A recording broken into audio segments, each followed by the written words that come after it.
Amin'ny volana novambra ho avy zao no anatanterana ny fandarana iray eto amin'ny fahitalavitra Mateve mahakasika ny fomba fikarakarana ny sakafo avy amin'ireo vokatra bio eto an-toerana. Fanadidina.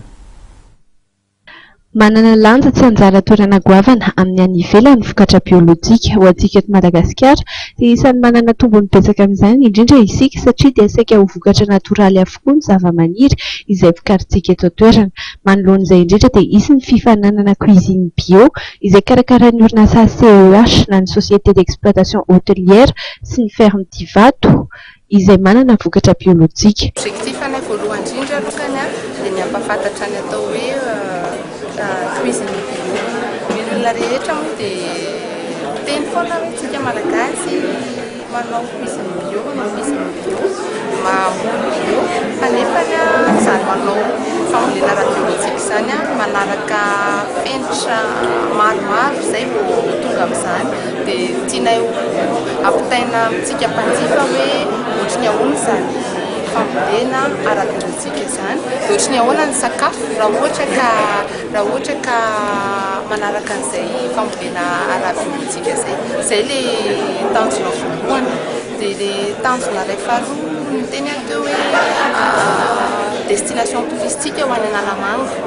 Tsika moa zao tsy takona fenina ny sehatra misy a Madagasikara, vao nandalo crise be tsika teo ny manana olantsika dia izay tena mino tokoa fa raha ohatra ka tsy tonga ary zareo mpizahatany avy any ivelany afaka ampandrosoantsika tsara ny fizahantany anatiny.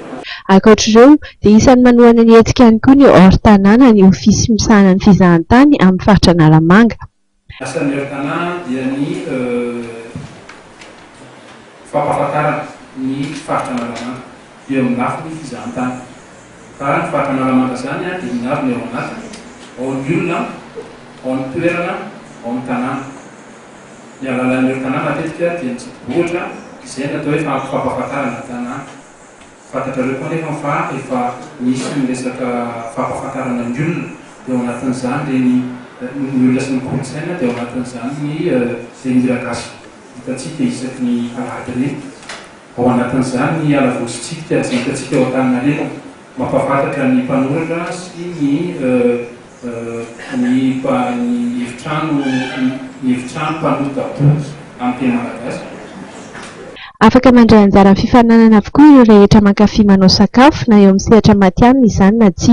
Olona misy 50 no andrasana andray anjara amin'ny fifananana izay aharitra iray volana ka ho hita amin'ny fahitalavitra Mateve. Toy izao manaraka izao ny dingana rana mandritra ny fifananana. Ao anatin'ny fisoratana rana dia misokatra ho an'ny rehetra, ho an'ny be sy ny maro izy io, ho an'izay liana ka mana-talenta amin'ny fanaovana efa manana traikefa amin'ny fanaovana lakozia kanefa mbola tsy matianina ka dia ho tonga amin'izany sehatra ny matianina eo amin'ny lakozia izany dia misokatra ho an'izy ireo fifananana. Manarak'izay misy ny fanitsanana. Ny fanitsanana io dia olona 50 dia tena makay indrindra dia tena manana talenta no hotazomina. Aorianan'ny fanitsanana io dia misy fanitsanana manaraka l'élimination amin'ny teny baiko. Ny voalohany izay miendrika indrindra amin'ny lalan'ny fifananana dia azo loka goavana avy amin'ireo mpiara-miasa amin'ny mpanatanteraka ny fifananana. Ny fa 14 volana novambra no nanomboka ny fifananana ary efa afaka misoratra anarana amin'izany ireo mikasa ny handray anjara.